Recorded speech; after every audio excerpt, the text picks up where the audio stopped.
Go. Welcome everyone to the fourth internet chess tournament for Egypt, Blitz Tournament. Fourth in a series of 4 tournaments, the last one.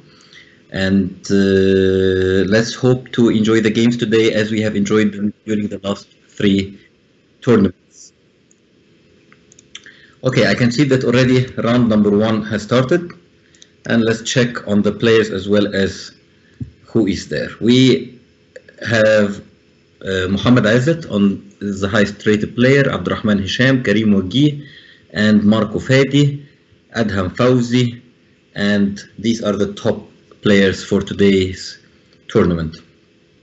Let's start to follow I could see the pairings are out, and we can follow the first game, the top board, which is International Master Mohamed Aizet playing the young boy Kevin George.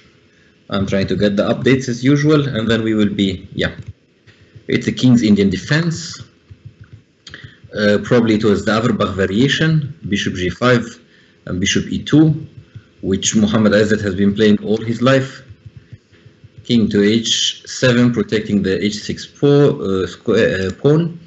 Knight to E5, and then Bishop to E2. He needs to keep these bishops. F5 was played, I think. Quite aggressive move by black. White answers with an immediate F4, pushing the knight away from the E5 square. I think he will take this knight more or less.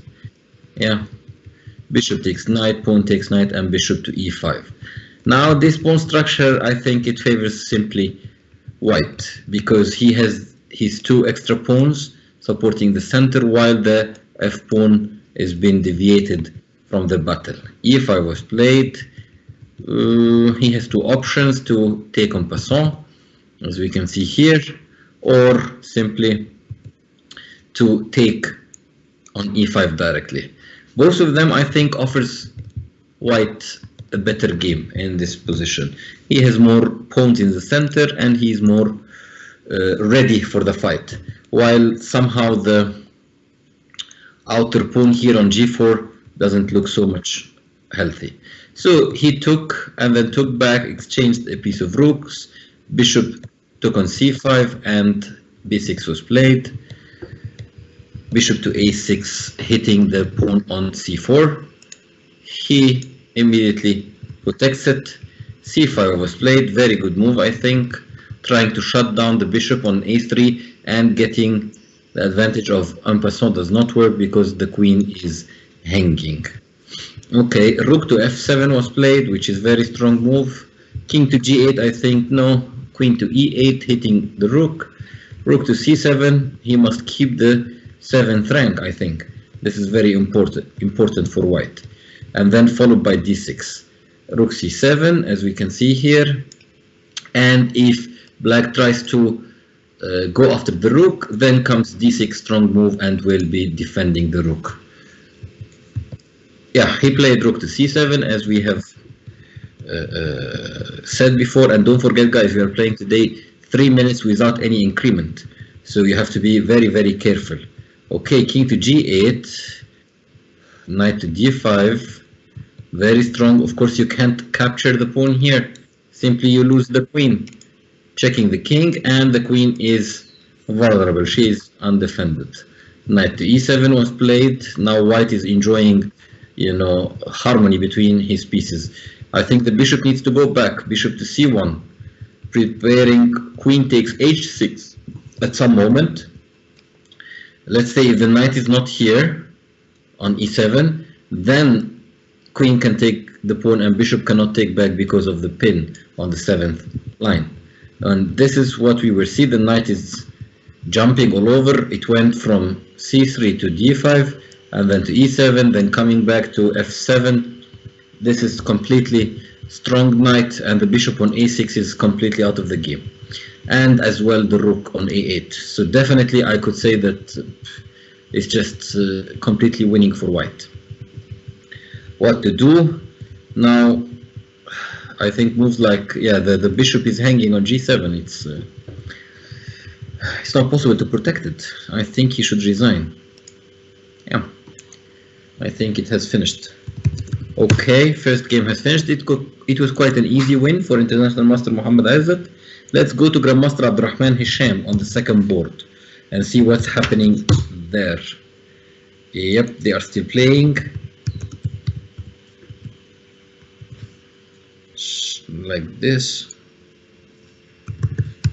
Let me check them. Yep, okay. Okay, who is winning here? Black is a piece up, and Rook to d7 was played as a very nice move, hitting the queen, and if queen takes, simply it's just mate in one. I mean, that's why he resigned. So Grandmaster Abdurrahman Hisham won the second game. Let's go to game number 3. It's also finished for. Okay, let's try to follow something which is not yet finished. Okay, nothing so appealing. Let's check the players list and see who are playing tonight, how many players and so on.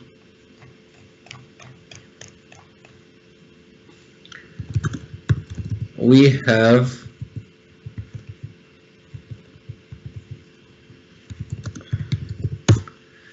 have today 63 players, number of players, and don't forget that there are prizes as well for the aggregate result of the tournament for the four tournaments together.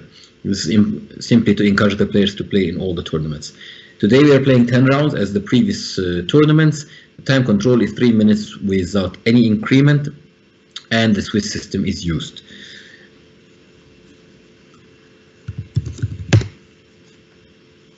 Let's check on who is leading somehow the series, and I'm getting an update from it as well to see who is leading the whole series. Just a moment, I'm typing. Yep, here I have everything on this list.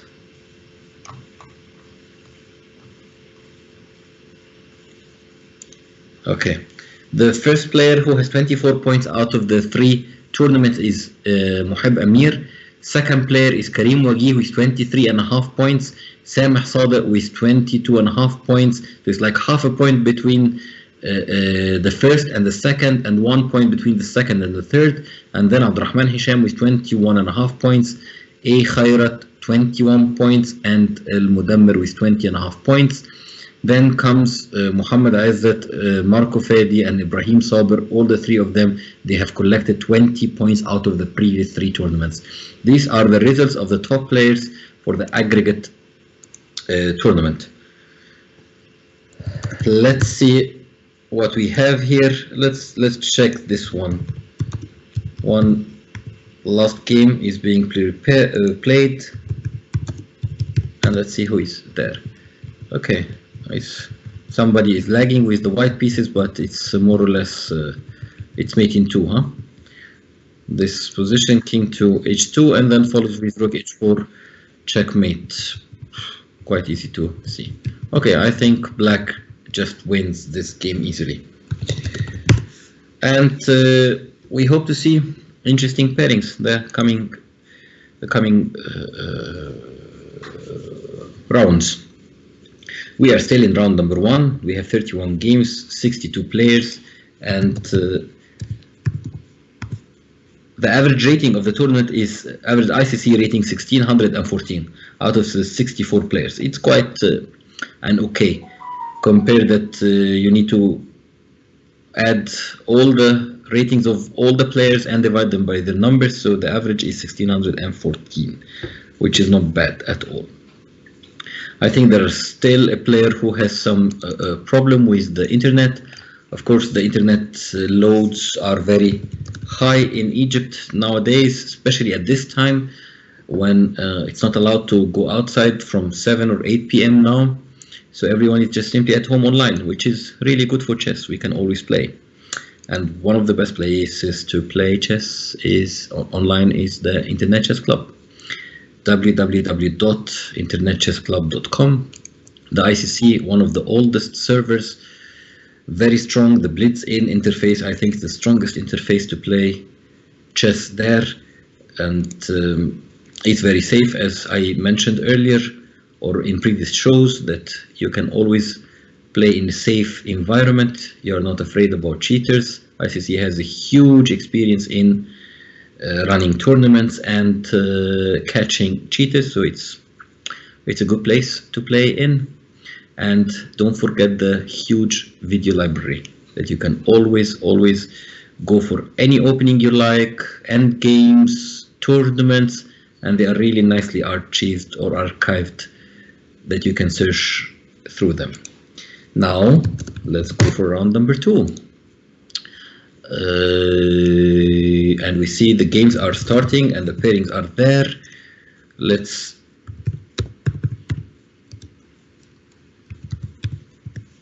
check the first game. Yep. I hope you are with me. Yep. We have the English opening. Ahmed Alam with the white pieces against Muhammad Aizat with the black pieces. Both of them are playing quite fast. They know that there is no increment and there is no place to, no big time to think. You have to be extremely fast. You have to play, especially the opening, as much fast as you can. This is completely well-known opening, English opening. It has been played many times, and I'm sure these two players know it quite well. About Ahmed Alam, who plays with the white pieces, he is from Benha city, one of the chess cities in Egypt, and he's a very chess enthusiast. He plays chess in almost every tournament there in Egypt in the old days, and still now whenever he can. But as long as I've heard, he works in some other country nowadays. And of course, international master Muhammad Aizat, everyone in Egypt knows him. He has been playing for the national team more or less since the year 2002 Olympiad bled for the first time.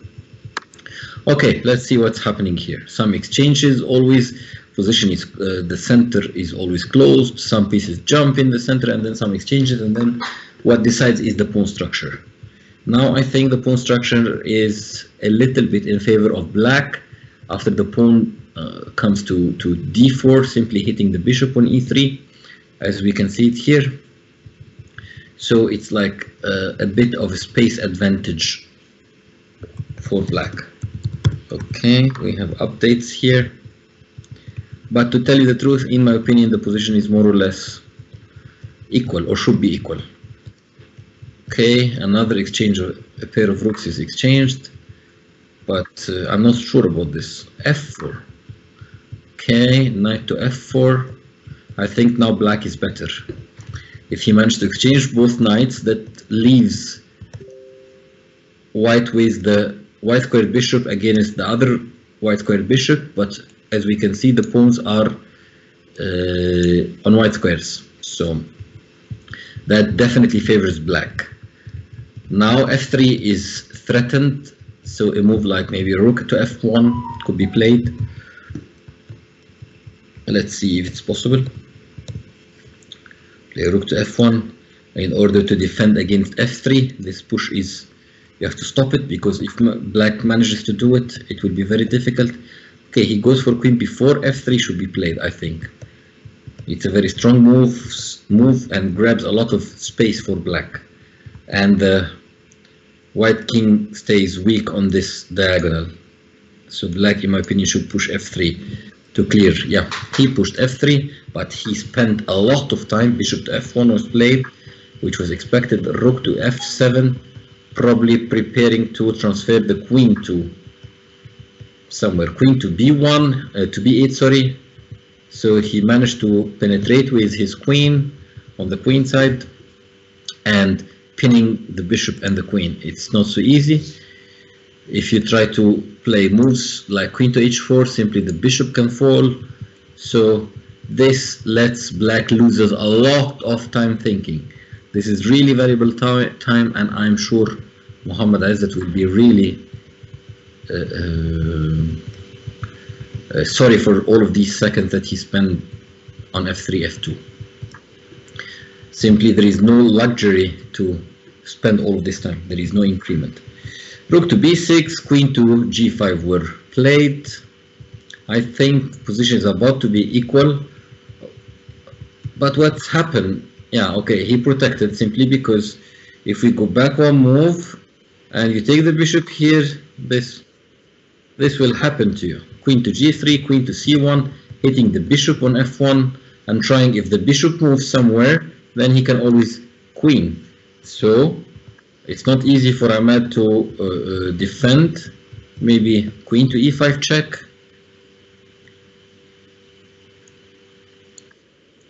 Queen here, knight somewhere.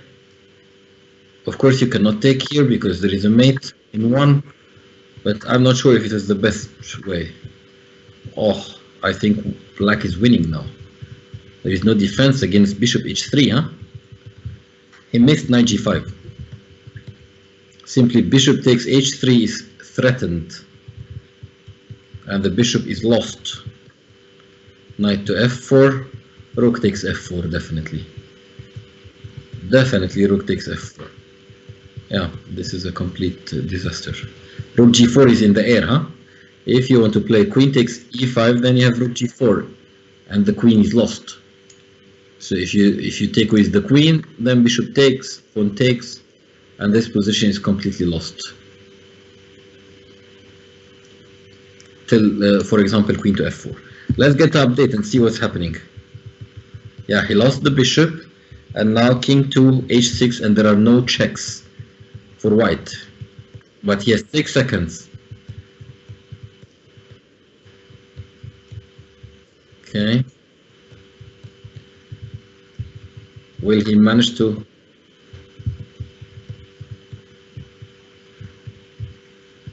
He's thinking. Oops. He flagged him. So white wins the game. I told you before, guys, earlier.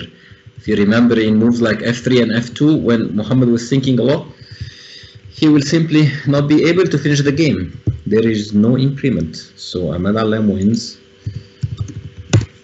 Again, I always say that in Blitz games, and especially without increment, almost everyone can beat everyone. Let's go to board number 2. Board number 2, we have Grandmaster Abdurrahman Hisham with the white pieces and Tahir Sabri with the black pieces. So let's see what's happening. Isn't white is completely crushing here or what? At least I think so. White is completely crushing. Okay, king to e8 here, and then pawn takes pawn, opening the d line. This could be possible. King to e8, then pawn takes pawn. I think there is no defense for putting the rook here and over the king in the center. Ah, he's lost 2 rooks in this move or something. King to d7. Okay, he exchanged. No need to. That's enough for him to win.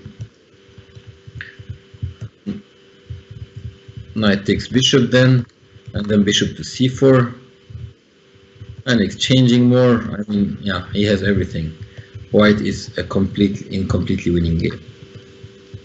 Bishop to d5, knight to e4, oops, king to b6, rook takes b7, b4, and then if there is a mate or no mate, king to a3, and then probably knight b1, king to a2, or king to a4, bishop b3. He resigned, but here would be very nice to let him mate with bishop b3. Okay, unexpected win. So the first top boards we have Muhammad Aizat with, he lost to Ahmed Alem. Second board, Abdurrahman Hisham managed to beat Tahir Sabri, who was a very big surprise in the first tournament, if we remember all together. He performed really well, I think. And on the third board, Karim Wagih won with the black pieces. Fourth board, Marco Fadi won with the white pieces. and Grandmaster, the second Grandmaster in the tournament, Adham Fawzi, the Alexandrian Grandmaster, strongest player ever to be born in Alexandria. He is in the, he managed to win with the black pieces. And then a few more results, which looks to me very normal. We have round number 3 started. I like when the tournament goes so fast. Okay, let's follow the top board. Who is playing? Let's see. Okay. Let's see. Yep. Now we are getting all the updates. So it was a Karokan as Abdurrahman Hisham plays Karokan. Position looks to be normal with exchange variation. White has an isolated pawn in the center, but simply a lot of space. Bishop e5 looks to me a little bit, I'm not at least familiar with it, not sure. Castling was played. He has like 10 seconds or 15 seconds better. Ramiz with the white pieces. Ramiz, of course, was very strong during the when he was playing in the university, I think, at these times, like 20 years ago. And now he's more, I think, working in United Arab Emirates. And okay, I think black is definitely better, because after the bishop, the advantage of the two bishops, which is now with black, I think this is an eternal advantage. Slowly but surely, when the game opens up, these two bishops will be decisive for Abdurrahman Hisham. Of course, stronger players understand these moves, and bishop to b7, supporting the knight on d5. Maybe knight to c3 should be played, in my opinion. I do not know. Or maybe bishop to a6, try to exchange the bishop pair. So take this advantage from black. Rook to c8, bishop to a6 was played. Bishop takes a6, I think the only move in this position. Queen takes, okay. And then rook somewhere, rook c7, maybe could be very interesting. Yeah, he plays rook to c7, defending the pawn on a7, as we could see. Rook to c1, activating his pieces.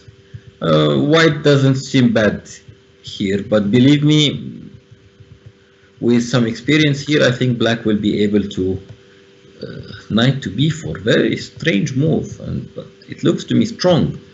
It simply keeps the queen attacked, but the rook will fall, and he's hitting the queen and hitting the a2 pawn.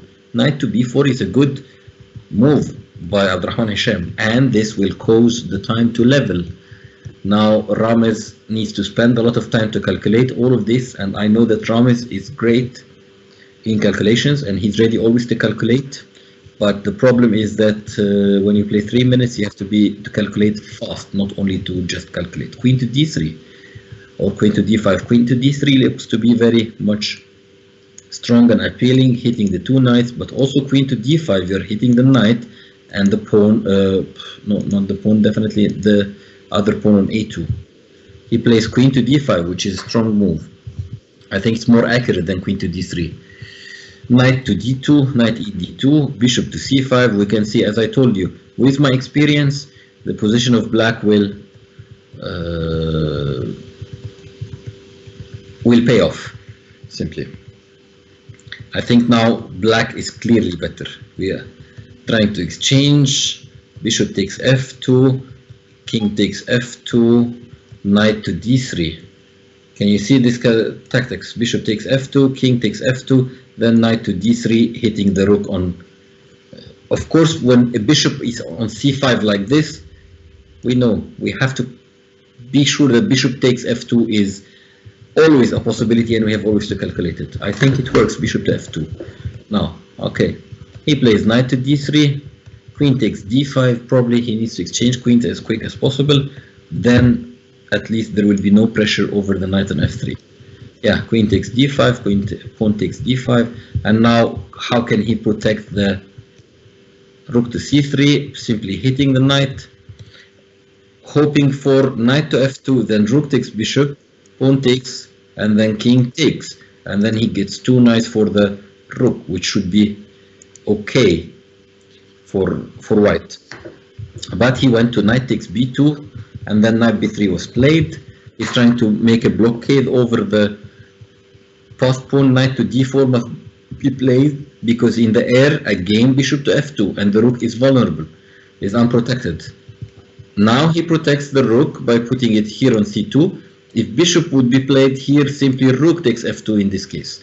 So not anymore. Knight to d4, simply blocking the d5 pawn.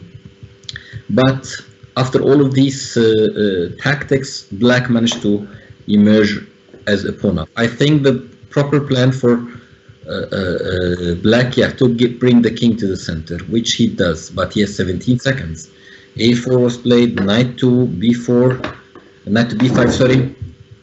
I think white should play knight to b5, yeah.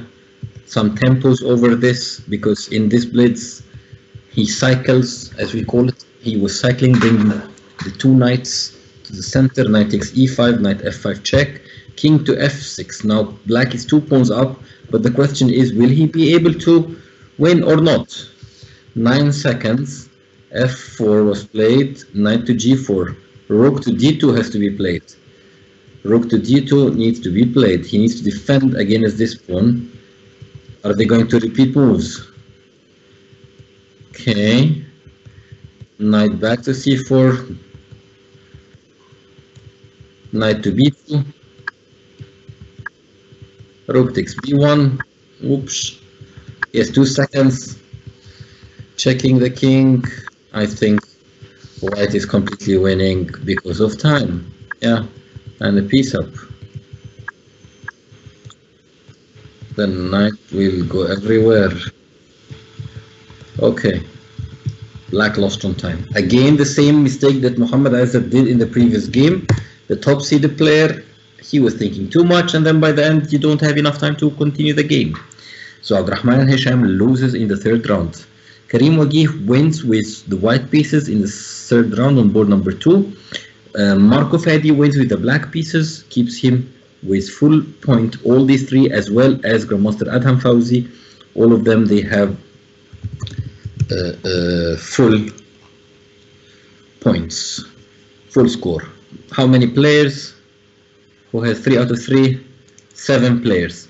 Karim Wagih, Marco Fadi, Muhammad Usama, or Usama Muhammad, and Shikovsky, who is, I think, Sharif Ashraf, FIDE Master Sharif Ashraf, and then Domti with 3 points as well, Grandmaster Adam Fauzi, and FIDE Master Sameh Saleh.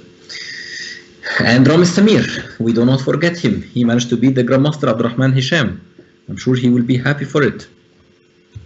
Well done, Ramiz.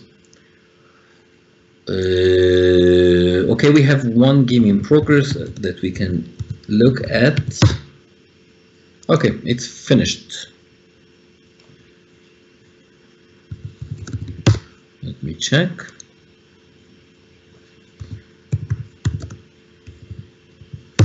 No, we can still follow the last 30 seconds.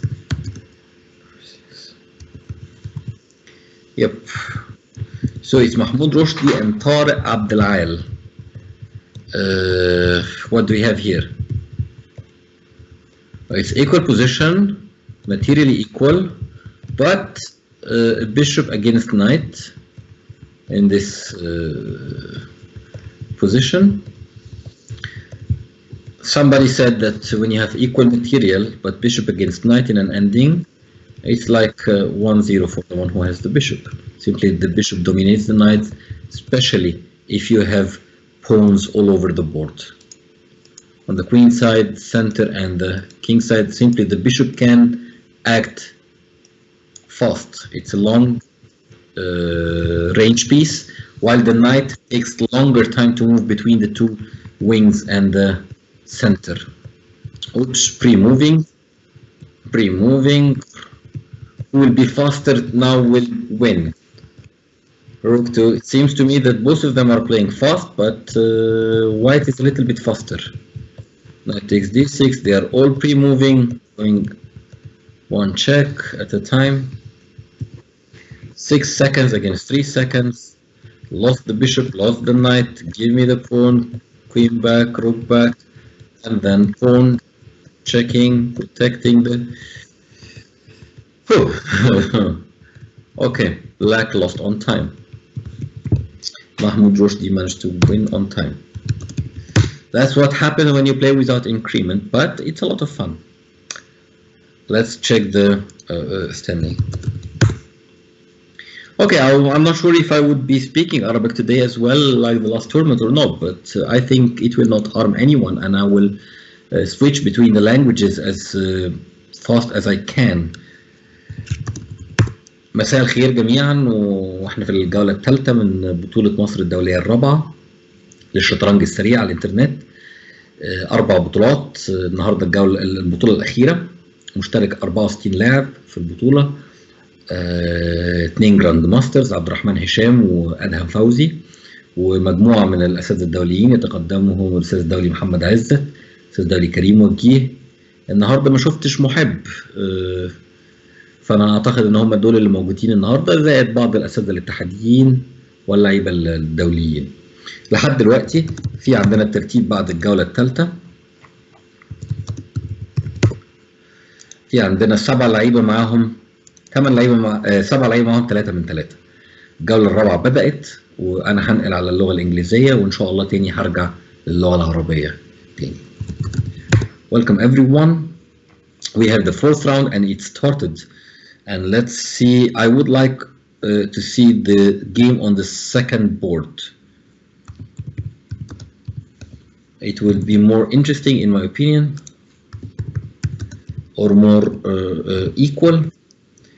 Yep, we have Marco Fadi, 2 FIDE masters. Marco Fadi with the white pieces against Samah Sadiq with the black pieces. We have some French defense.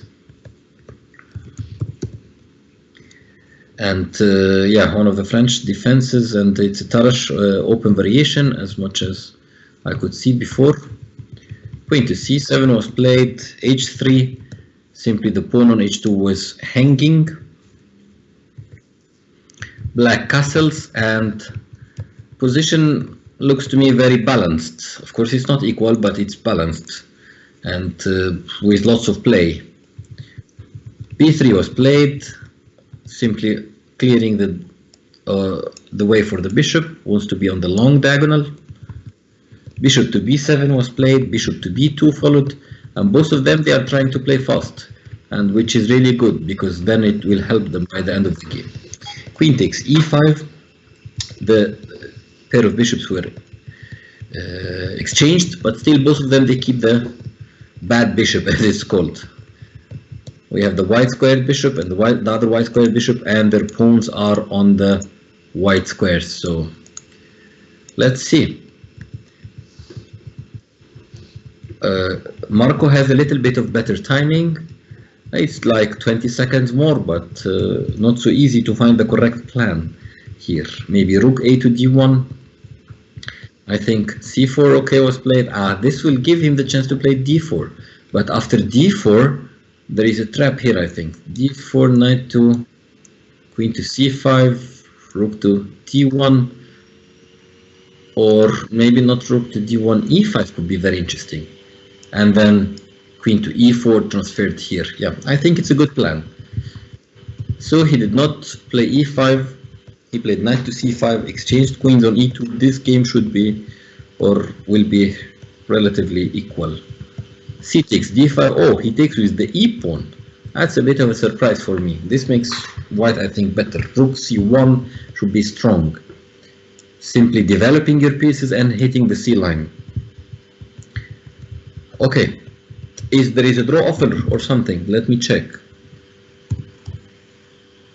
because I do not see the draw offers. Yeah, it was a draw offer and it was agreed. Okay, they saved their energy for the next games. Let's see.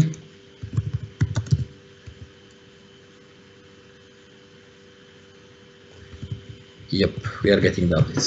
We have Muhammad Osama with the white pieces against the national master Karim Wagi with the black pieces. First of all, it's just 1 whole minute on the clock for the black pieces. This is a huge advantage. It's like, you know, having 1 or more pieces more. And let's check the material advantage or the material. White is completely crushing, huh? Or no, it's black who is crushing. Knight to h5, hitting the bishop on g3, and the d6 pawn might fall after. Bishop to f2, rook takes, bishop takes. He lost a piece. So there are 3 pieces now for the rook by Karim. It's a complete... I mean, white is completely crushing black here in this position. Sorry, black is completely crushing white. Knight takes, yes. Oops, he doesn't take. Okay, this game is more or less finished. Knight back, he will check again on f4 and wins the queen. This is a loss. Definitely white lost is here. And let's check the third board. Also was a draw. Ramis Samir against Domti. Domti, the nickname of Grandmaster Adham Fauzi, and then Moheb Amir. No, Moheb is here, but I don't know why doesn't he. He's not shown from the beginning. He managed to beat FIDE Master Sharif Ashraf. Let me check if Moheb was playing from the beginning. No, he did not manage to play the first round. The same as the last tournament. I do remember well. In the third tournament, Moheb did not play the first round. He got half a point for round number 1, and he managed to win everything. But in the second tournament, it started very well for Moheb that he won 8 out of 8 and then 2 draws. He finished the tournament with 9 points out of 10, if we remember. He was clear winner in the second tournament. Okay, back to the games. Let's see if we can see something here. So it's Grandmaster Abdurrahman Hisham plays with Mahmoud Roshdi. And Mahmoud Roshdi looks to be in control, but no, he's 2 pieces down. So, because the rook and the queen, they looked completely strong on the 7th rank, but simply white has a lot of compensation. He's 2 pieces. It's more than compensation. Okay, queen to t1, e5 was played. Knight back, check, and queen d7 check. This is finishing. This is completely crushing. Yeah, he gave up because there is no defense against king to g5 and then h4. Okay. Still some games. We have here Ahmed Alem. If we remember him, guys, in the second round, he managed to beat international master Muhammad Izzat. So let's see what's happening. He's playing against somebody called GIJ-So84. So maybe he's born 1984. I do not know. 1600 in rating. Okay, white is a pawn up and pair of bishops. Advantage. The bishops pair advantage. So in my opinion, white is clearly better. And in time as well, he has like 1 hour different. 1 minute different. This 1 minute is like having 1 hour on the clock in classical game. So we are getting some updates. Knight to f6, bishop to d3 is logical because the knight is hitting the pawn. Bishop to d3 is next. Yeah, all of this taking. Okay, classical here that you need to play like d6, huh? Knight takes pawn, then d7. Always when this pawn is attacked, try to push the other one. If it's not, this one should march forward. This is a good, yeah, he plays d6, a good theory. Oops, d7. d7 is completely, it's another piece. He has to lose a piece here. Okay, knight to f6, whole rook. Okay, white cannot get more for this pawn, so he has to take. Bishop to c4. No, he's getting, yeah, the knight. Black lost one. Okay, let's catch quickly the standing. After 4 rounds, we have only a clear leader. Karim Mogi with 4 points. Then comes after him 1, 2, 3, 4, 5 players with 3.5. Grandmaster Adham Fauzi, Marco Fadi, Ramis Samir, Sameh Sadiq, and Muhib Amir. All of them, they have 3.5 points out of 4.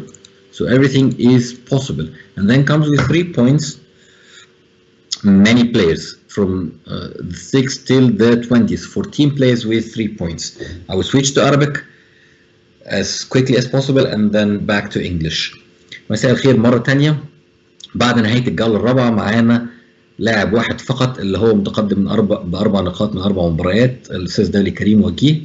يليه في الترتيب بعد 4 مباريات جراند ماستر أدهم فوزي، الأستاذ الاتحادي ماركو فادي، رامز سمير، سامح صادق ومحب أمير. ال5 لعيبة دول معاهم 3.5 نقط من 4 مباريات. تنويها برضو محب فاتته الجولة الأولى زي البطولة اللي فاتت ودخل متأخر جولة بياخد نص نقطة عن كل جولة ما بيلعبهاش. ده نظام البطولة على الاي سي سي. احنا بنلعب 10 جولات نظام اللعب، نظام سويسري. زمن التفكير 3 دقايق بدون اي اضافة ثواني، فاذا لعب سريع جدا وممتع جدا، وان شاء الله نشوف فائز يستحق بالبطولة. معانا الجولة ال5 بدأت وهنشوف كريم وجيه هيقدر يستمر ولا لا مع 4 نقط من 4 مباريات، ولا حد تاني هيقدر يحصله في الترتيب. شكرا جزيلا، وانا هقلب للغة، هغير على اللغة الإنجليزية. Welcome everyone again. Okay, we have the top board. Karim Wagi with the white pieces and Muhab Amir. I told you before, guys, that these two are the same age. They have been playing hundreds of games together, training games, what to say, games in the tournaments, in the club, everywhere. So I'm sure they know every single detail about the other opponent. Let's see. I think earlier in one of the previous tournaments they made a very quick draw. Okay, will they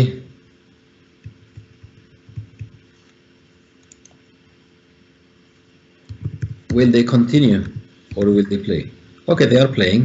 This is kind of the Slav defense, exchange variation, bishop to d6 was played, Karim takes, and then castles. Normally this is kind of draw choice by white when he chooses the exchange variation. But let's see. Knight to a4, probably trying to move the knight to c5. Typical moves here, knight to d7, trying to get ready for this knight, rook to c8, knight to c5, knight to e4, something, queen to e. Okay, he protects. A3, I think, should be something interesting in this position. Or maybe knight to h4, yeah, as happened, getting the bishop. f4, I'm not sure about this move now. It looks to me strange, because simply pawn structure, you are not going to push more. I don't understand the idea of weakening. Okay, you're stopping e5, but it looks to me a bit ugly. I don't know. Knight takes c5, rook takes c5, keeping the diagonal, then rook f to c8, in my opinion. Position is about to be equal. But let's see what... Knight to b4. Rook takes rook, queen takes rook, bishop b1. Logical continuation. And then rook c8. Grabbing the c line, a3. All of this should be happening like rook to c8. Then a3, bishop, knight goes back, queen to d3. And preparing the rook to join the c line as well. Rook to c8 as we expected, a3, knight to c6, the only move. And then queen to d3. Or maybe another idea to grab the c line was to play rook to f2 followed by rook to c2. That could be also very interesting. Okay, knight to a5 trying to come here to c4. And after b4 he's simply inviting him, because on the other hand, when the knight stands very strongly here, but it simply blocks the c line where all your heavy pieces are there. So h4, he's trying to push the h5 move to clear the diagonal. There is a strong battery. over this diagonal. Oops. What would happen? F5 should be played, huh? He needs to block simply. And if pawn takes pawn, I think this pawn is quite a weak, kind of weak. He played F5. That's good by Moheb. And then queen to as we said. Now queen E2 maybe.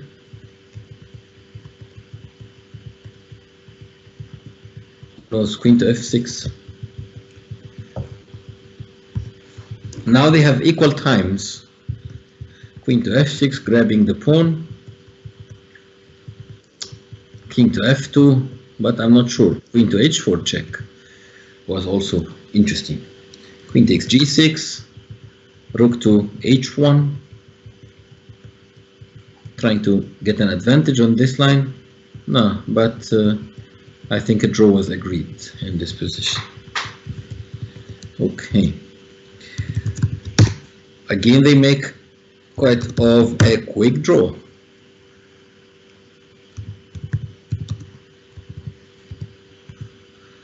Let's see what's happening here. Grandmaster Adam Fawzi and FIDE Master Marco Fedi.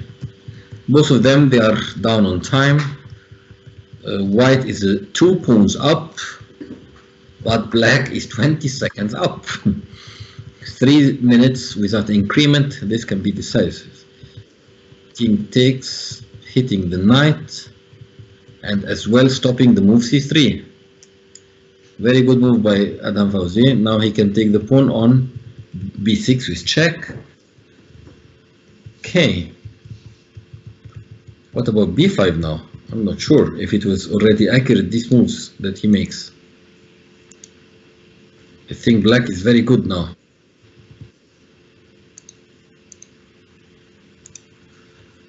Yeah, he missed the rook, simply.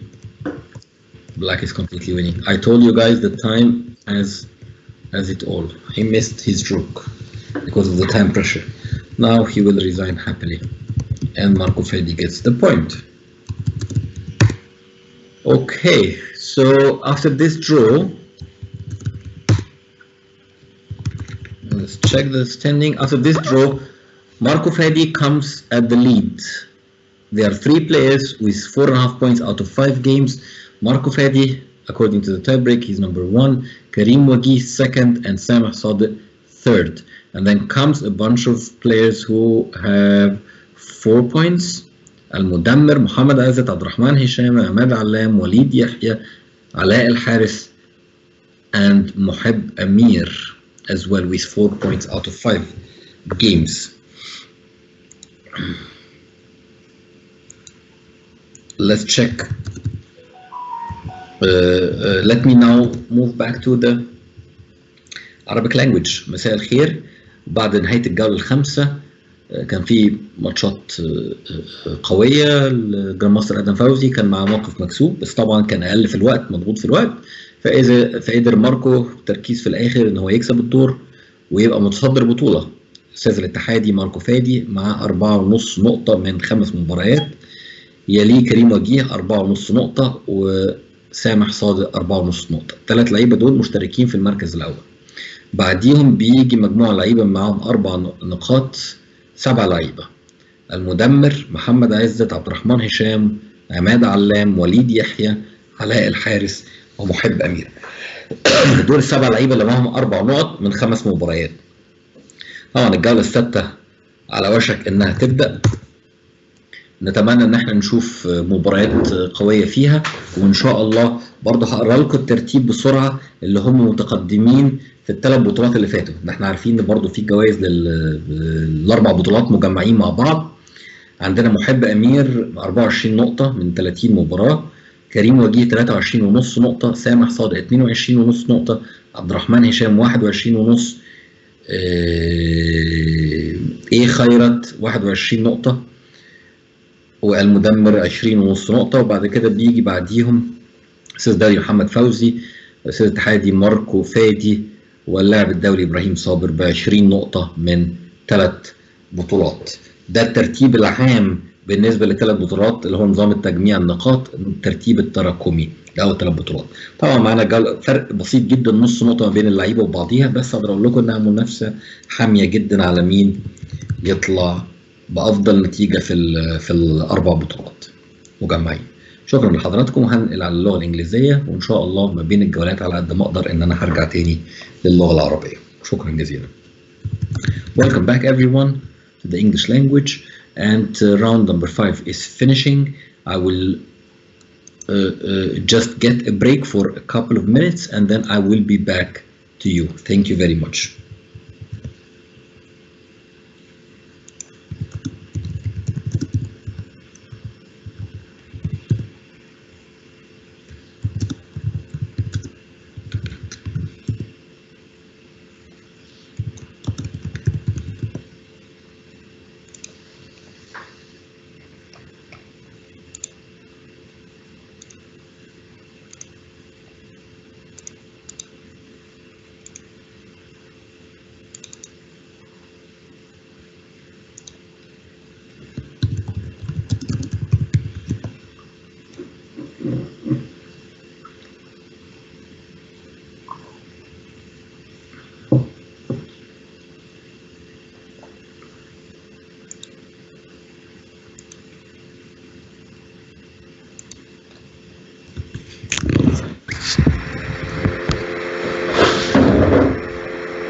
Okay, 1 second.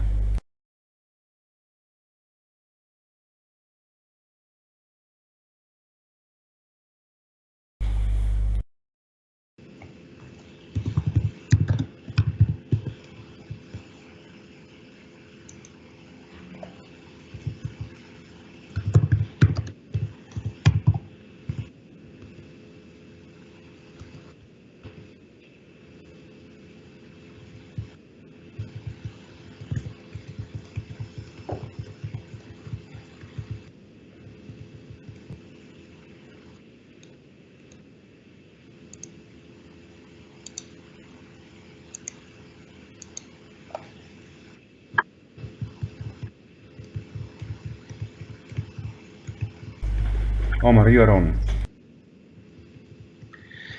Good evening, everyone, and welcome back after the break.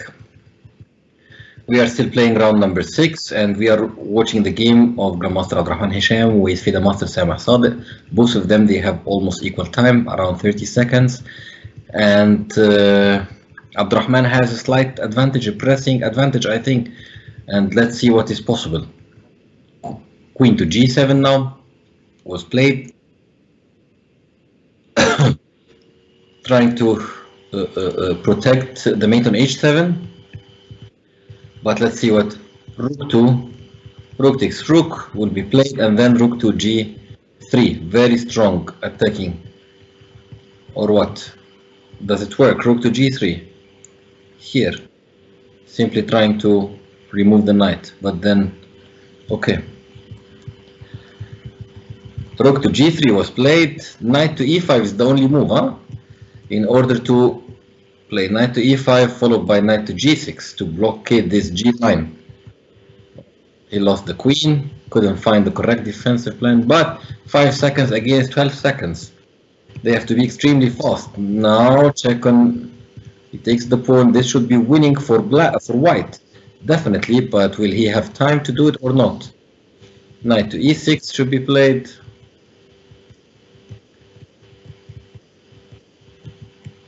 Okay, so simply the ones who will be fast, they will play. I think Abdurrahman Hisham will be faster, and he managed to flag Samah Sadiq.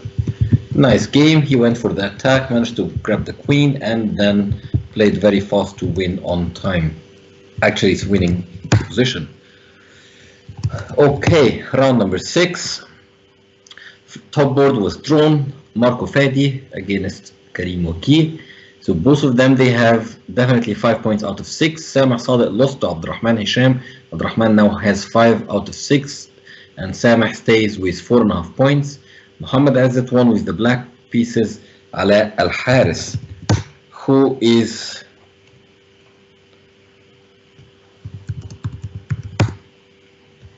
on the top. Yeah, so Karim Wagi, Marco Fadi, El Mudammar, Abdurrahman Hisham, Muhammad Azzat, Muhib Amir, all of these players, 6 players, they are leading the tournaments with 5 points out of 6 after the draw on board number 1 that we have seen. So simply 6 players with 5 points.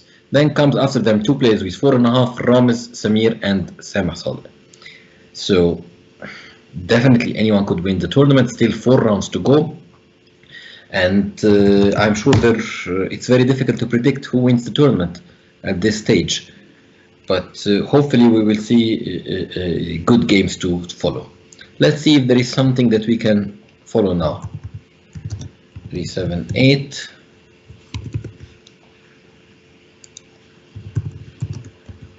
Yep, to get the updates. Yep, we have a player who is JIG-So84 with the white piece against FIDE Master Sharif Ashraf with the black pieces. Okay, I think black is dominating the board as we can see, but will he be able to win? That we do not know because the time is very, very short. I think white is clearly better on the board. He simply has this very strong E line with a lot of pressure, but the time. Now he has 8 seconds. Oops, he missed the rook. The E4 check.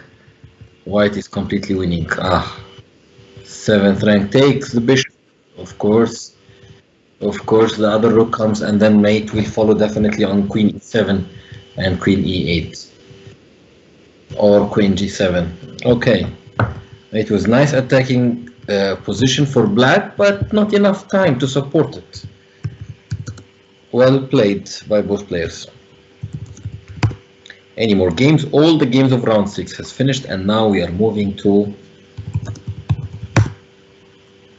round number 7. 60% of the tournament has ended, and still we have 6 players sharing the first place. So the robot, the ICC robot, which is called Yenta, is pairing now. Sometimes it takes a few seconds to do it, which is normal when you have a lot of players and many rounds. What we have pairings for round number 7? Top boards, give me the top boards please. International Master Muhammad Izzat playing FIDE Master Marco Fedi, and International Master Karim Ogi playing Grandmaster Abdurrahman Hisham. And then Al Mudammir is playing Muhib Amir. All these 6 players, they have 5 points out of 6 games. So at least half of them will continue, or hopefully half of them will continue if we have decisive games. Let's see what will happen. All the games have started. I would like to watch the top board. 8-5-3. We have International Master Muhammad Aziz with the white piece against Marco Fedi. Some Bangkok gambit was played, at least from the pawn structure. I can see this. Queen to a5, hitting the pawn on e4, simply because of the pin. But Aziz immediately quickly plays bishop back to d2 and bishop takes b5.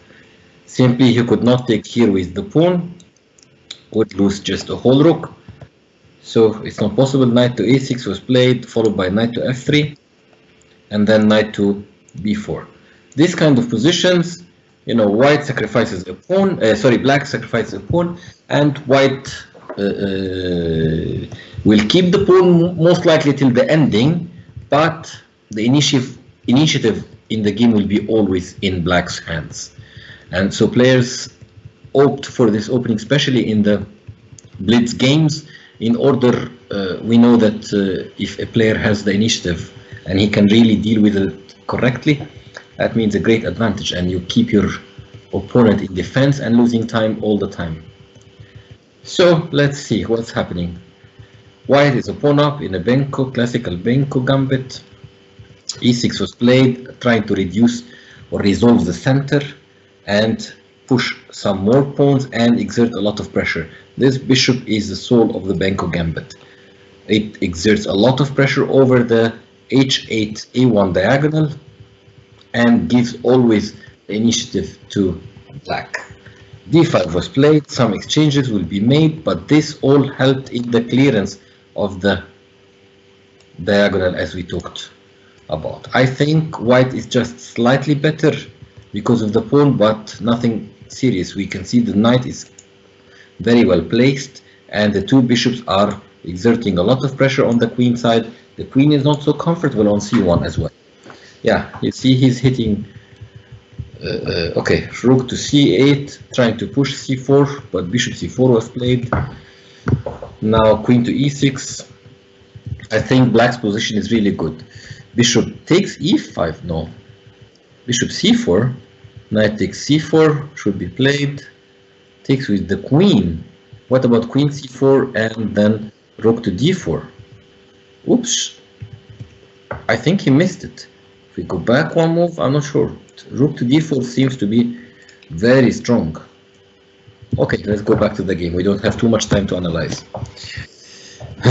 Knight to c2, and black managed to win the exchange, and rook to d4, knight to b6. Rook c d8. He needs to double, yes. Exchange the rooks on d1. Very strong move, because he's hitting the rook, the bishop here with the rook, and then he wants also as well to exchange rooks, and then after exchanging rooks the a pawn will be vulnerable. This is a great idea by black. And now white realizes the problems. I think bishop e3 should be played at least to keep an eye on the c5 pawn. Rook to d1, exchange of rooks. Bishop takes b2, huh? Yeah, just simplify the position, then the a pawn will be more and more weaker. It could hide if there were more pawns and pieces, but now it's very clear. Bishop to c3, rook to c1 also is very strong. He could have played to force one more exchange of light squared, of minor pieces, if he would play rook to c1, hitting both. So if he plays rook c1, knight takes, rook takes bishop, and this pawn is back again in black's hands. Ah, he missed the knight. Now white is just making some moves. They're completely lost here. I think black played really well, and he managed to play very well this kind of Benko gambit. Very good choice, I think, by black. Excuse me. Pawn takes pawn, and h4 as well. He should play h4 to get rid of these pawns. King to g. They are playing very fast. Check. It's trying to mate him. King to f3, and he should resign. Now bishop e3. Okay. Now mate on b1 is unavoidable. You cannot protect anymore. This game we should stop here, and then we try to see if there is another game. Let's go to board number 2. 8 to 6. 8 to 6. Yep. Okay. Who is playing? Karim Ogi with the white pieces against Abdurrahman Hisham with the black pieces. Both of them are almost playing in the last 10 seconds, and the position is more or less about equal, or maybe slightly better for white because of these two pawns, but it's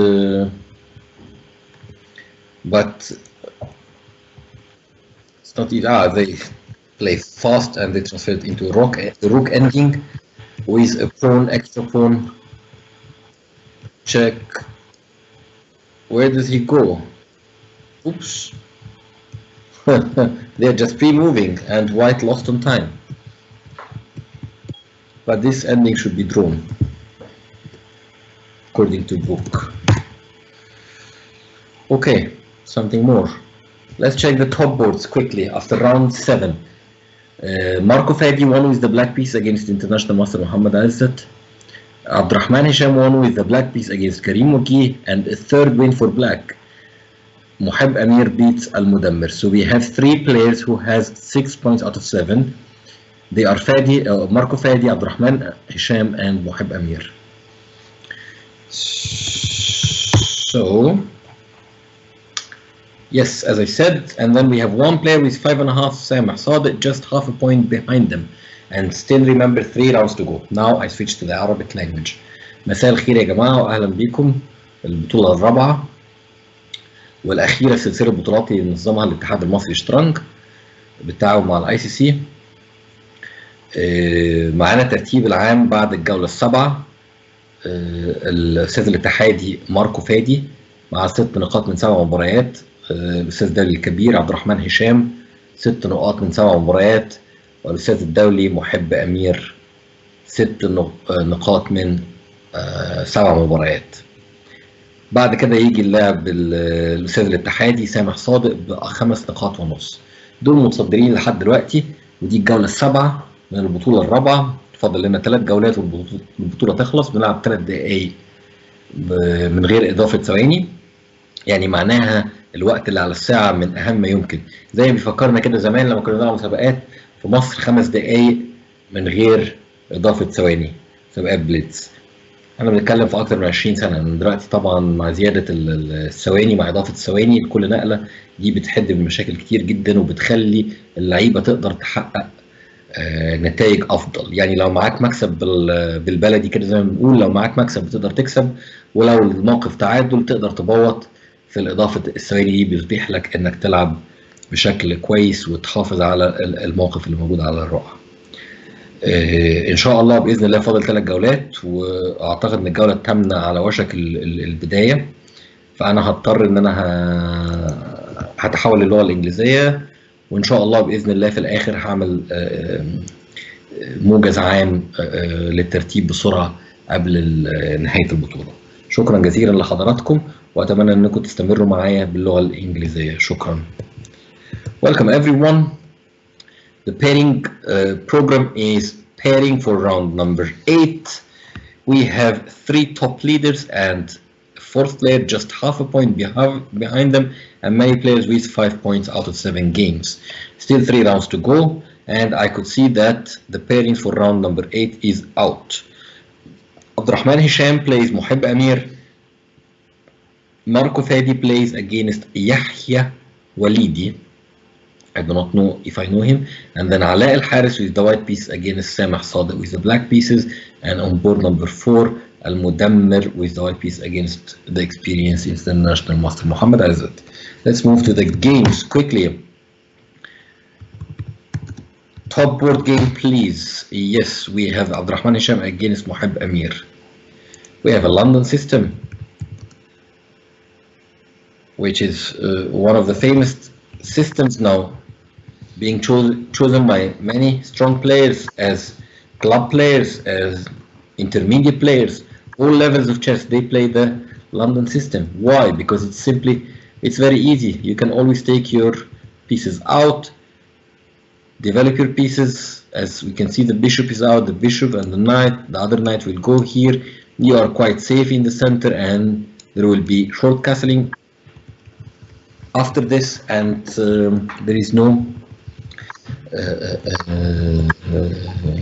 pressure on you. You can just play a normal game of chess. Okay, but on the other hand, I can tell you that it's just quite passive, as we can see from this pyramid shape pawn structure.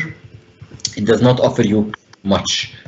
Queen to c7 was played, and then short castling, trying to get the knight back to the game, knight to b8, and then c4 was played. Very strong move and getting the position opened. Some players prefer rook to c1 as well before any exchange in the center. Let's see what will Abdurrahman Hisham play. I'm talking about rook a to c1, simply putting pressure over the queen here, threatening to open the c line and hitting the queen. He exchanged one pair of pawns in the center, and most likely he will have to make more exchanges, because now black can play always c4, b5,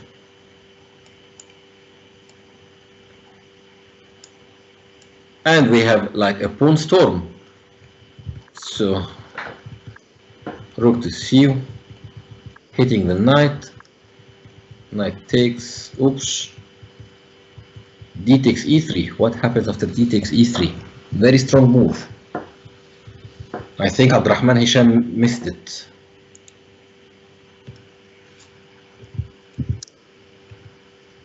Why didn't he take on e3 here instead of taking the knight? I think it would have been much stronger. Now let's follow the game. Finally he took. King moves away, and then rook e8, threatening to push the pawn to e2. I think white is completely winning in this position. Sorry, I mean black. Simply 2 pawns up, black. That's clear, and better on time as well. f5 was played by white, clearing the diagonal for the bishop, but I don't think it's enough. e5, then d3 is threatened. What will white do? Rook d1, knight to e4. Yeah, all of these typical plans, typical moves. d3 now works. Definitely d3 works, huh? But okay, queen h6 probably better. I'm not sure. The two options for black is to push simply d3, because simply after d3, rook takes d3, you will have to play rook takes d3, queen takes d3, and then e2. Very strong. Queen takes here, then the queen is lost. And if we go back to moves, rook to e1, then will come bishop to f2. quite very strong move also, hitting the bishop, and as well the knight is here. All of this, okay, let's be fast. Knight to f2, check, hitting the queen. If you take, rook to e1 is mate. He resigned. Very nice ending. Rook takes here, and then Moheb wins by rook to e1. Very nice game by Moheb. Quite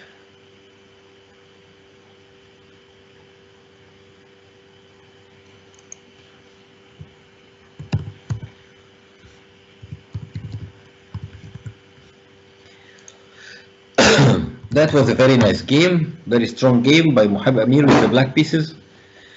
And as we have seen, Fadi Marco did not have any problem to defeat the weaker opponent Yahya Walidi. Okay, let's go to board number 3, the third leader of the tournament, and see what's happening here. Okay, Rook and Bishop against Rook and Bishop.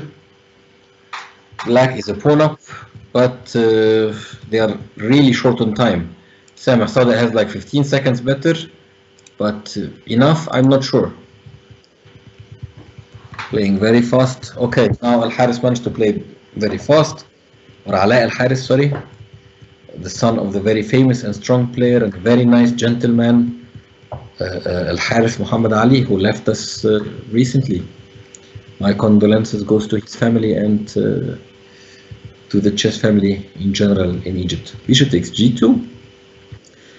It's okay. h3, h2, h1. This is undefendable. Okay. Queen e1 stopping. The pawn push. Bishop takes e4 as well. It's possible. Okay, now white has to resign.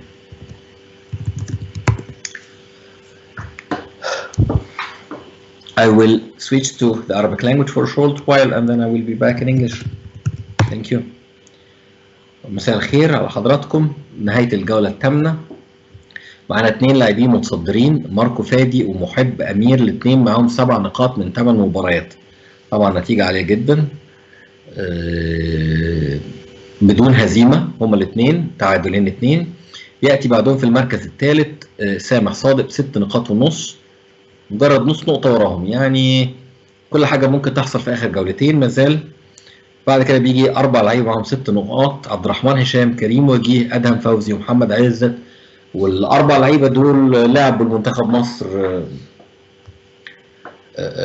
في مناسبات عدة، فإذا بطولة قوية جدا. وال7 الأوائل لعيبة قوية جدا. ماركو في المركز الأول ب7 نقاط، أستاذ اتحادي مجتهد جدا وأداؤه بصراحة ممتاز. يعني احنا شفنا الدور اللي لعبه البينكو جامبت ضد الأستاذ دالي محمد عزت، كان واضح في يعني هو عارف بيعمل ايه، قدر يلعب دور حلو جدا ويكسب دور ممتاز. فكل حاجة ممكن تحصل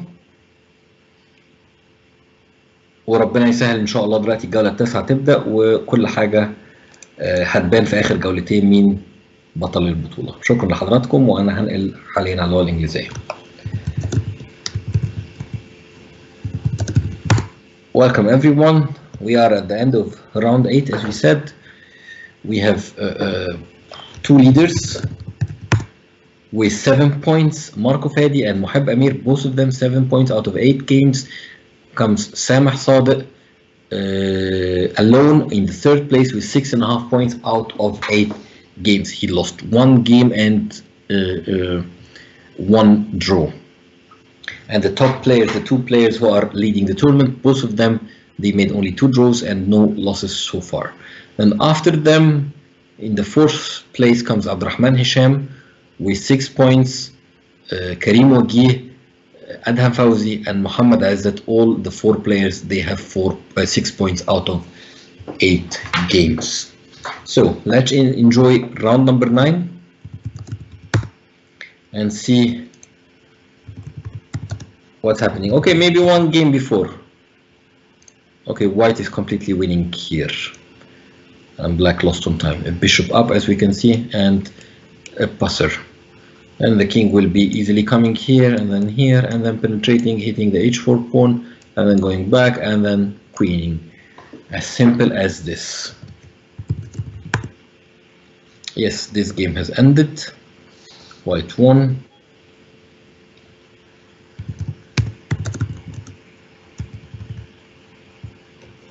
Okay.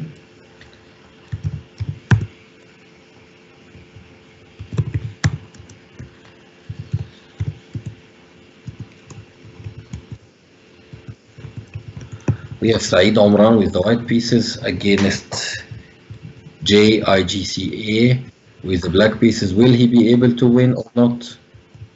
No, he has 3 seconds now. I'm not sure if he will be able to win with the... No, white will win definitely. No, white will win. He has 2 queens up and he won. Okay, we are just waiting for round number 9. Again, to remind you, this is a series. These are series of tournaments, Blitz tournaments. The first 2 tournaments, they were played at 3 minutes and 2 seconds. The third and the fourth tournament, they were played with 3 minutes without an increment. 10 round Swiss system, open for all Egyptian players.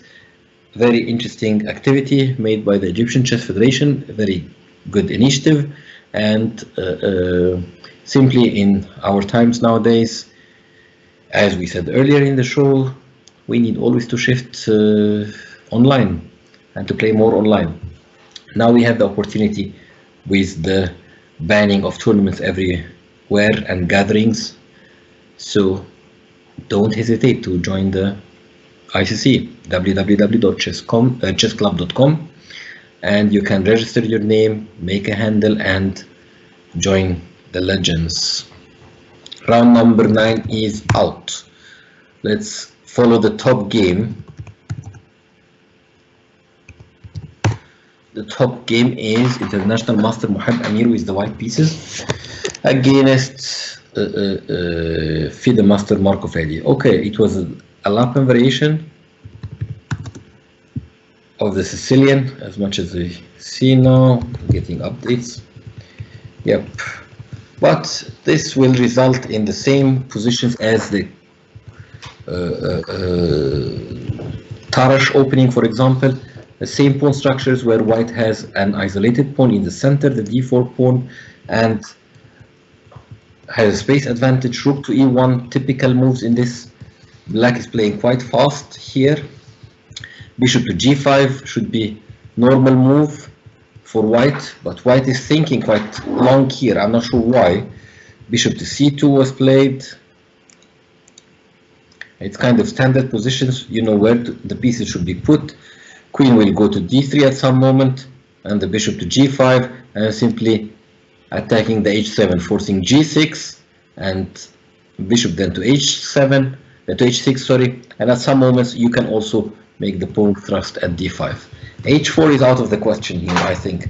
It's not that typical plan in this variation. Bishop to g5, why not bishop to h6? I'm not so sure.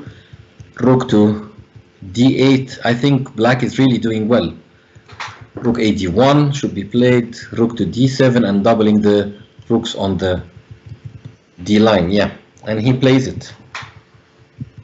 A very typical plan here as well for black, simply to stop the pawn push. Now he puts another bishop here on b3, on this diagonal, because simply black is vulnerable with moves like knight to e5, as well knight takes f7, and then hitting the e6. These are all typical plans for these kinds of pawn structures, the isolated d pawn or white's isolated d pawn. Rook f to d8 looks to me normal.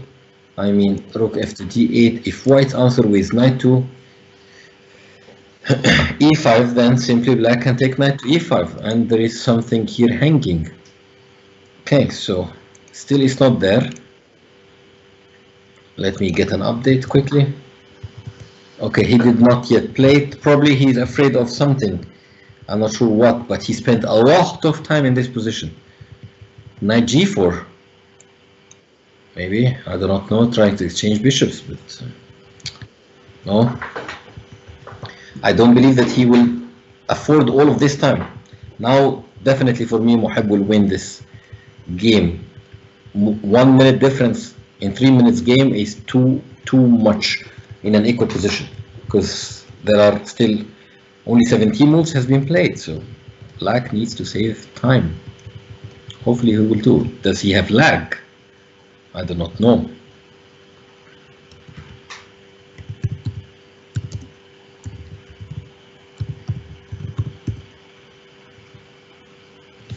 Okay, let me check if he has lag or not.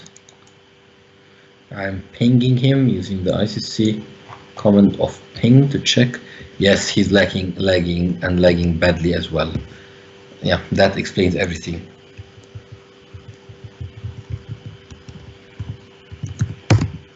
So this game we are not able to see.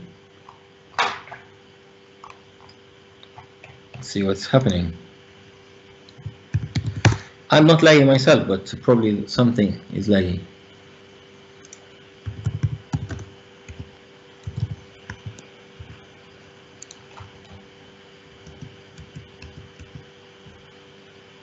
Okay.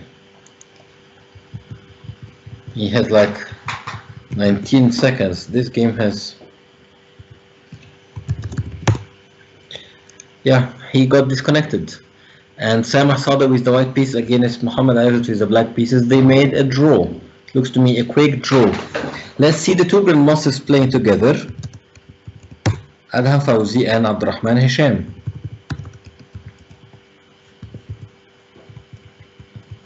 Okay.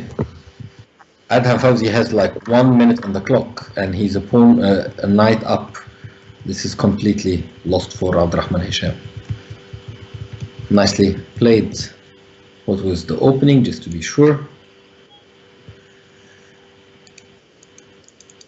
It's an e4, e5 Spanish with g6 variations. Yeah. Nicely played by Adham Fawzi. Strongest players ever Alexandria to have. Okay. Board number 1 has restarted again. Getting his time back. That's good. So we can see a good game. Queen to f4 was played. Trying to cope with what's happening. Offering exchange of queens. Isn't it better for black? We have learned this when we were young. Against the isolated pawn, when you exchange pieces, it's simply better for you. Why? Because the pawn is isolated, it's alone. It needs other pieces to support it. When you exchange them out, this will, the d4 pawn will keep weak.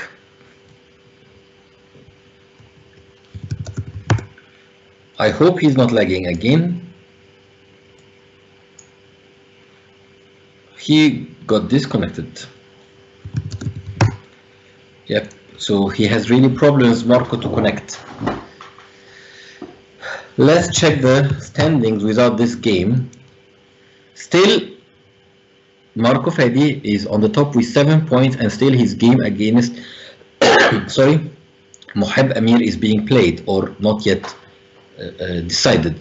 We have 1, 2, 3, 4, 5 players with 7 points. Marco Fadi, Karim Wagih, Adham Fawzi, Salama Sadiq, Mohib Amir, and Muhammad Azza comes in the 6th place with 6.5 points. So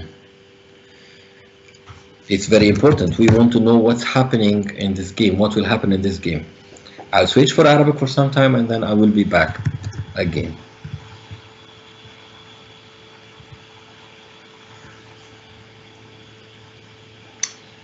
مساء الخير على حضراتكم، واحنا في نهاية الجولة التاسعة، بس للأسف الدور الأولاني على الرقعة الأولى ما بين اللاعب ماركو فادي واللاعب محب أمير لسه ما كملش. ماركو عنده مشاكل في الاتصال بالإنترنت، عشان كده الدور بدأ ورجع تكنسل وكملوا شوية ورجع تكنسل وهكذا.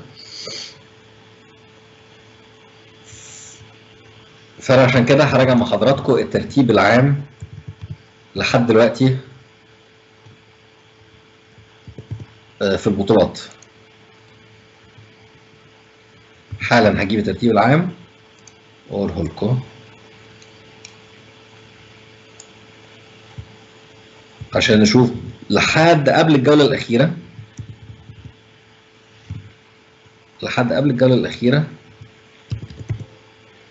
ترتيب عامل ازاي؟ 39 جولة لعبنا 3 بطولات في الأول لو تفتكروا، 10 جولات، والنهارده لعبنا 9 جولات، فاضل جولة على الجولة الأخيرة. 128 لاعب شاركوا في البطولة لحد دلوقتي. في المركز الأول محب أمير، وما ننساش إن هو مازال ماتشه متأجل مع اللاعب ماركو فادي مع 31 نقطة في المركز الأول. كريم وجيه في المركز الثاني 30.5 نقطة. سامح صادق في المركز الثالث 29.5 نقطة. عبد الرحمن هشام في المركز الرابع 27.5 نقطة. ماركو فادي 27 نقطة في المركز الخامس.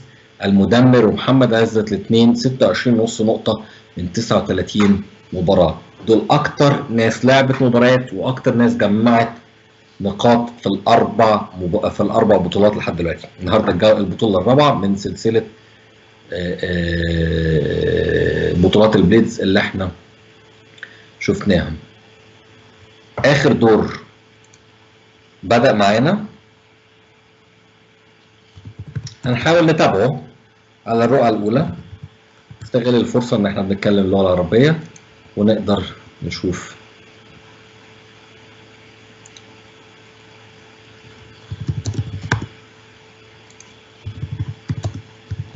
معايا تمام.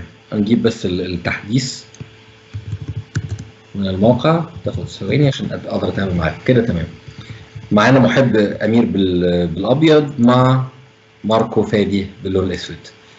طبعا ماركو كان عنده مشاكل في الاتصال بالانترنت زي ما قلت لحضراتكم من شويه، ودي بتاثر طبعا على نفسيه اللعيب في الدخول والخروج، وبرضه بتاثر على اللاعب اللي بيلعب بالابيض. اف 6 بدا 3 فيل ملك، فيل واحد فيل.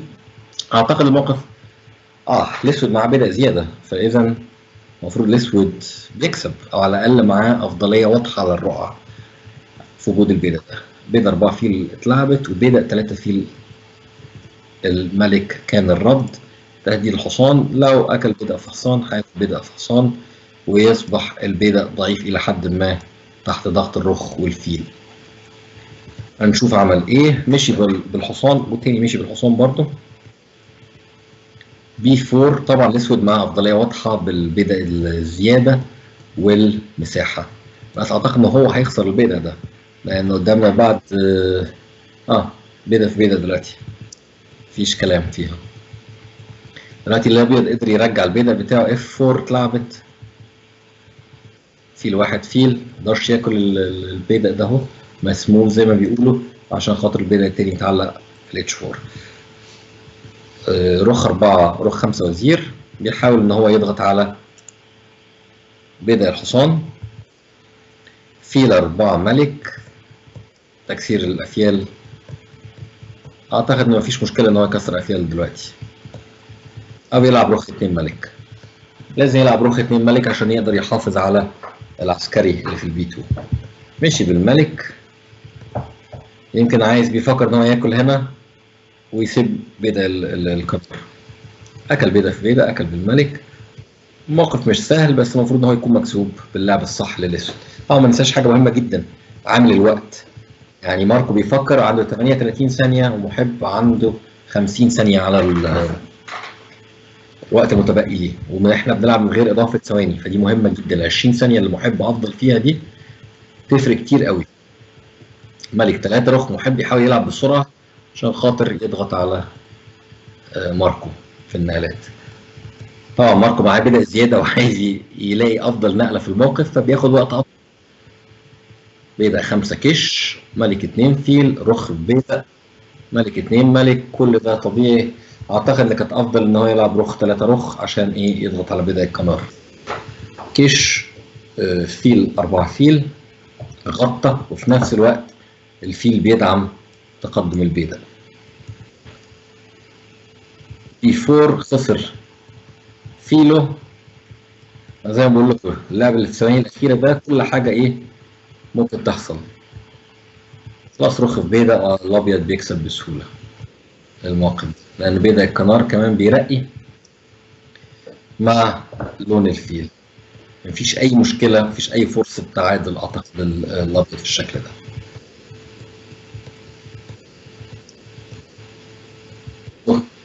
روك C4. واعتقد خلاص الموقف سهل. الاسود بيحاول يلعب بسرعه على قد ما يقدر. اوه ضحك عليه في الاخر وقدر ان هو ايه يبوظ الموقف. شفت اخر لقطه في الثواني الاخيره؟ طبعا في حاجه اسمها البري موف او النقله قبل ما تلعب، يعني بكون جاهز بالنقله قبل ما خصمك يلعب، نقلتك بتتنقل اوتوماتيك، وما شافش الرخ وخسر. ودي كانت اخر حاجه قدر ماركو انه يعملها. بس بصراحه في رايي ان هو الدور المفروض يطلع على الاقل تعادل. شوف الترتيب في الاثنين متصدرين، ماركو محب امير ما زالوا متصدرين حتى بعد الجوله التاسعه ب7 نقاط ونص. كريم وجيه، ادهم فوزي، سامح صادق، 3 لعيبه معاهم 7 نقاط. محمد عزت في المركز السادس ب6 نقاط ونص. رامز سمير في المركز السابع ب6 نقاط ونص. شكرا لحضراتكم وانا هنقل اللغه الانجليزيه حالا. Welcome back. I hope I was not so long in the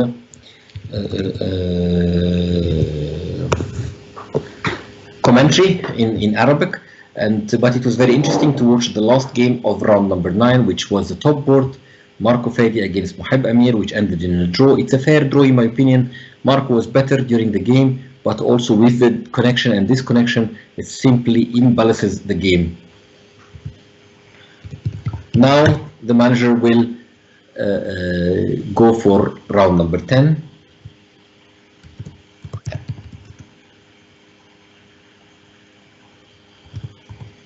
He tells me that he will continue after 30 seconds. Then I can tell you a little bit about the game continue, and then there is something on the internet which is called a pre-move, and that's what the last check that Marco did.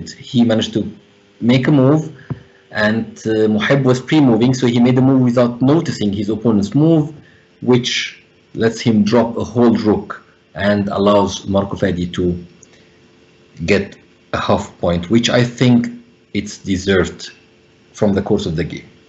Salama Sada and Muhammad Azat on board number 2, they made a quick draw, relatively quick draw, and Abdurrahman Hisham lost with the black pieces a fine game to Adham Fawzi. The two grandmasters clash on the third board. Karim Wagih managed to beat Mahmoud Roshdi on the fourth board, and Ramiz Samir beat it as well, Tariq Abdel on the fifth board. So I will try to see who will be playing against each others. Yeah, we are getting the pairings already, and we can see the top board. International Master Moheb Amir against Grandmaster Adham Fawzi from Alexandria. That's nice to see.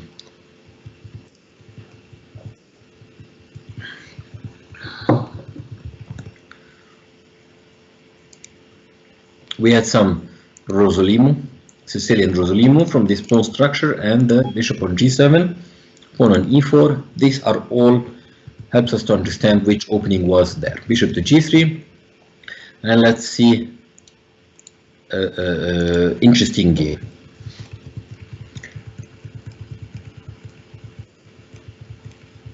Knight to d4 was played, e5 was played, trying to shut down the bishop on g7 simply with this move and grabbing some space. The thing or the drawback of it is that it leaves always this square for the bishop. In this kind of opening, you are always trying to fight against the bishop on c8. So moves like e5, you have to be extremely careful of losing this square for the bishop, the black bishop. Knight to f5, hitting the bishop, bishop to f4. I think the position is simply about equal. Short castling, oh, g5, he goes for strong moves. He goes for, how to say it, lightening up the position. g5, bishop to d2, bishop takes e5, and there is a pawn down. But rook to e1. Oops, what about queen d4? Is it a mate? He missed queen d4. Queen d4 was extremely strong, followed by knight g3. Because queen d4 here, okay, instead of castling, let's say queen d4 was played, then bishop to e3, you lose the bishop simply. We're not going to do this. King to f1, With knight g3 checkmate. So he missed this. Let's go back to the game. He castled and then rook e1 castled, knight to f3 was played. Bishop to f4. The trick simply, if you know guys, if you want just to know, that if he takes, he can always check him here and the rook is vulnerable. Even if it goes back, then knight takes rook. So that was the trick of castling, grabbing the pawn and castling. Knight to e2. Maybe a queen move now should be played, queen to d6 or to f6. Knight e3. I don't like this move. Knight takes f4. So what can you do with black? I think black is misplaying it. Just simply take pieces out. Queen takes to e3. Definitely white is better here. Definitely. Although it's a bishop against knight, but the pawn structure says it all. You can see that one pawn island, second pawn island, and a third pawn island. And this makes the black's position weak. Also the pieces, they are very strong on the E line, the open line, they are doubled, ready for the fight, and white's pawn structures is only two pawn structures. So, sorry, I mean two pawn islands. White is definitely better here. Knight to e5, coming to a very strong square, hitting the weak pawn on c6, the double pawn.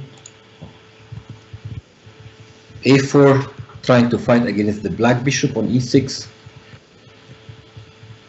King to f7, king to h7, sorry, king to f2, rook to g8, rook to f3. He's trying to hit the pawn on f7. What to do now? Bishop to d5. Good move, but knight g4, huh? I think he should respond with knight g4, hitting here on f6. This is the only continuation. You have to block the g line and as well getting the exchange here. Let's see if he does it. No, he did not do it. What did he do? Yes, he played knight to g4. Bishop takes and then takes. This is slightly better ending for white. a5 was played, king to g3. There is no clear square for any of the rooks to penetrate. The others can. a6 is very gambling move. It is not a safe move, but in this ending he shows that he wants to win. Simply he has 30 seconds more. Rook to e7, c4, putting some pressure over the pawn chain here. Very good move, I think.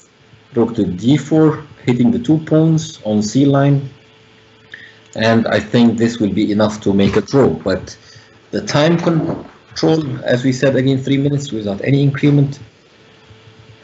King to g6 followed by king to f5. Not on f6, but okay, it doesn't matter much. The king is coming so fast.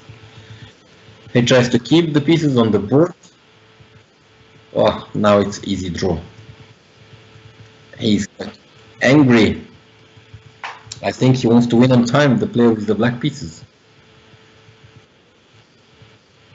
But okay, there is no progress here. It reminds me of playing bullet. Okay. He's gaining a lot of time by all of these checks.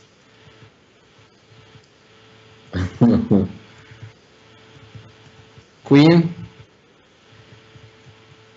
Oops. He might be able to win with the black pieces. He plays extremely fast. 8 seconds against 2 seconds. Now what? It's interesting. I'm just watching myself. I should be commentating, but okay, he will not be able to win. He's just trying to flag him or what? I don't understand. He has 1 second on the clock, and Moheb has 4 seconds. Now he managed to. 3 seconds. Wow, ended in a draw. It's a great save by Adam Fauzi, I think. Moheb should have been winning this.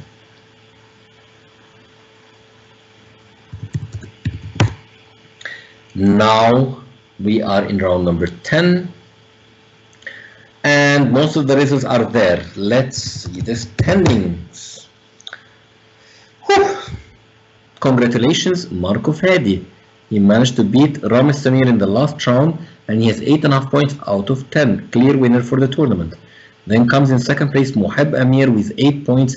He blew it up with this draw, I must say, against Grandmaster Adham Fawzi. He was in winning position, at least on the clock, with 8 points. Third place goes to 4 players who are sharing the third till the 6th place. Karim Wagi, Adham Fawzi, Samah Sadeh, and Muhammad Azzat. All of them, they have 7.5 points out of 10 games. Grandmaster Abdurrahman Hisham comes in the 7th place with 7 points. Congratulations again for Fadi Marco. And let me see if I can get the whole series.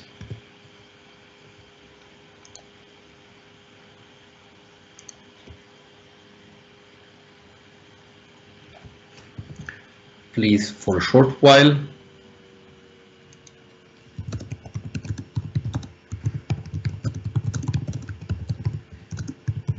I will ask the manager, Big Cool, so he will send me probably the how to get the whole series.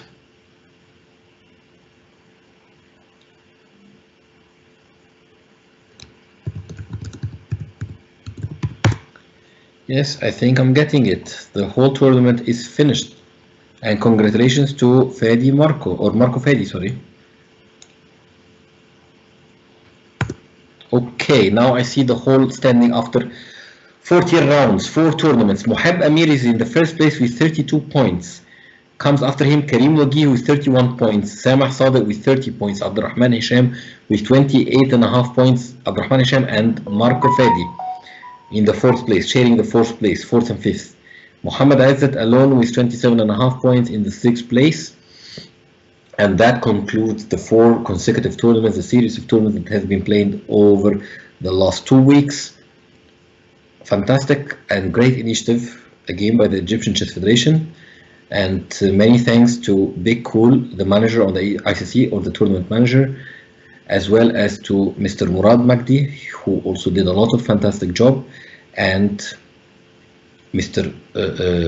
Gaber as well, from collecting the names and doing a lot of work to make the tournament happen. Thanks for the ICC administrators, and I would like to thank on behalf of myself for great time and enjoying being with you.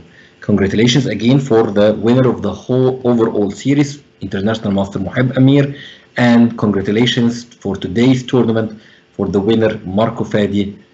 Thank you very much, everyone, and have a great evening. Bye-bye.